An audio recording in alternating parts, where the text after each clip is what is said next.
Segini aja ya, cukup. Sambal bumbu dendeng, resep diambil dari buku Indies Cookbook yang terbit di Batavia tahun 1843. Resep kali ini kita akan ambil dari buku yang berjudul Kitab Masak-Masakan India yang terbit di Batavia tahun 1843. Buku ini merupakan cetakan atau edisi pertama yang diterbitkan oleh perusahaan Ukena & Co. Nah, India di sini bukan artinya negara India ya, tetapi itu penyebutan untuk Indonesia pada masa itu. Nah, resep sambal-sambalan di buku ini termasuk banyak ya, ada sekitar 6 resep. Nah, diantaranya adalah sambal goreng, sambal godok, sambal pete, sambal bumbu dendeng, sambal babi, dan sambal miso. Miso itu tauco ya artinya. Nah, di buku resep yang cetakan mulai dari akhir 1800 sampai ke 1900 awal, itu resep sambal jadi banyak sekali. Nah, ini semuanya resep sambal ya, mulai sambal asem, sambal babi, sambal bawang, sambal betawi. Ini macam-macam nih. Sampai sederetan sini ini semua sambal nih. Ya ada sambal Malaka. Sampai sini masih sambal nih. Jadi banyak sekali ya resep sambalnya. Nah, jadi nggak heran ya kalau sambal-sambalan itu menjadi makanan favorit di Indonesia.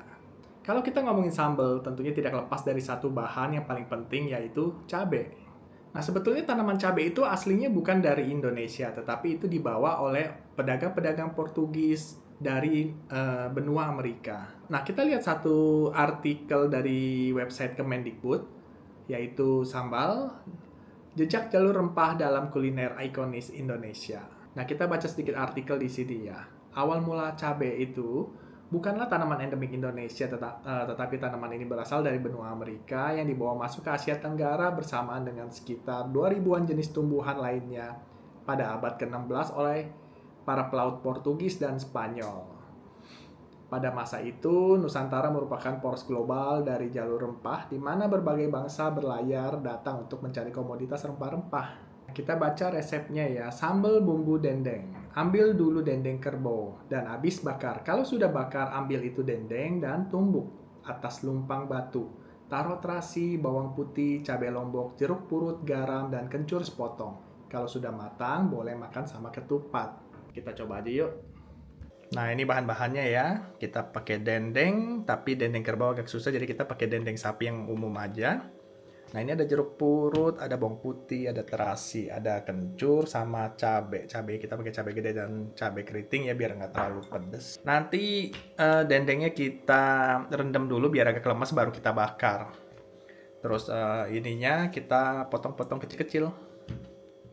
Nah, ini dendengnya udah kita rendam ya, jadi lemes begini. Cabainya juga kita potong-potong. Apinya udah jadi.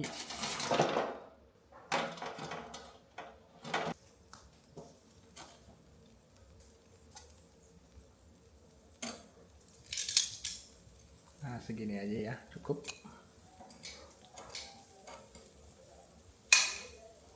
Nah, ini dendengnya kita tumbuk dulu ya. Segini-segini dulu deh.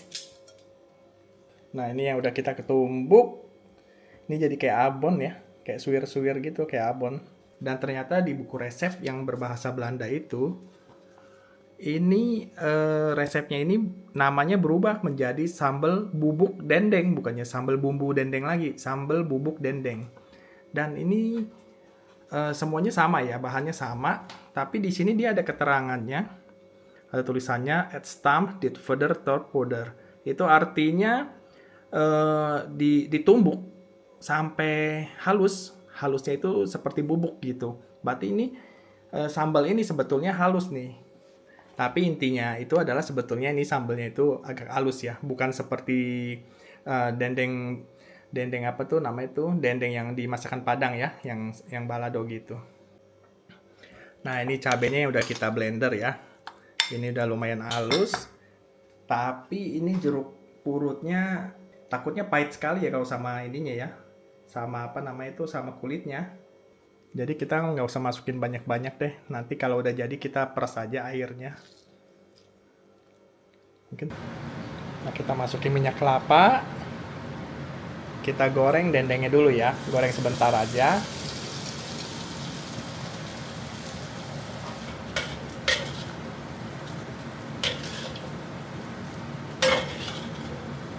Udah segini aja, kita tirisin. Lalu kita tumis ininya, cabai yang udah digiling. Kita masukin garam. Kita tambahin ini ya, air peresan jeruk purut. Nah, kita masukin dendengnya ya. Nah, udah segini aja ya. Udah jadi ini segini aja. Nah, ini kita makannya pakai ketupat sesuai dengan bukunya ya. Kita peres dulu. Kita cobain ininya dulu deh. Ini ada potongan jeruk ininya, purutnya. Kita cobain pahit nggak? Ternyata kulitnya jeruk purut tuh setelah dimasak dia pahitnya hilang. Udah nggak pahit lagi. Seger malah. Cobain bareng lontong ya.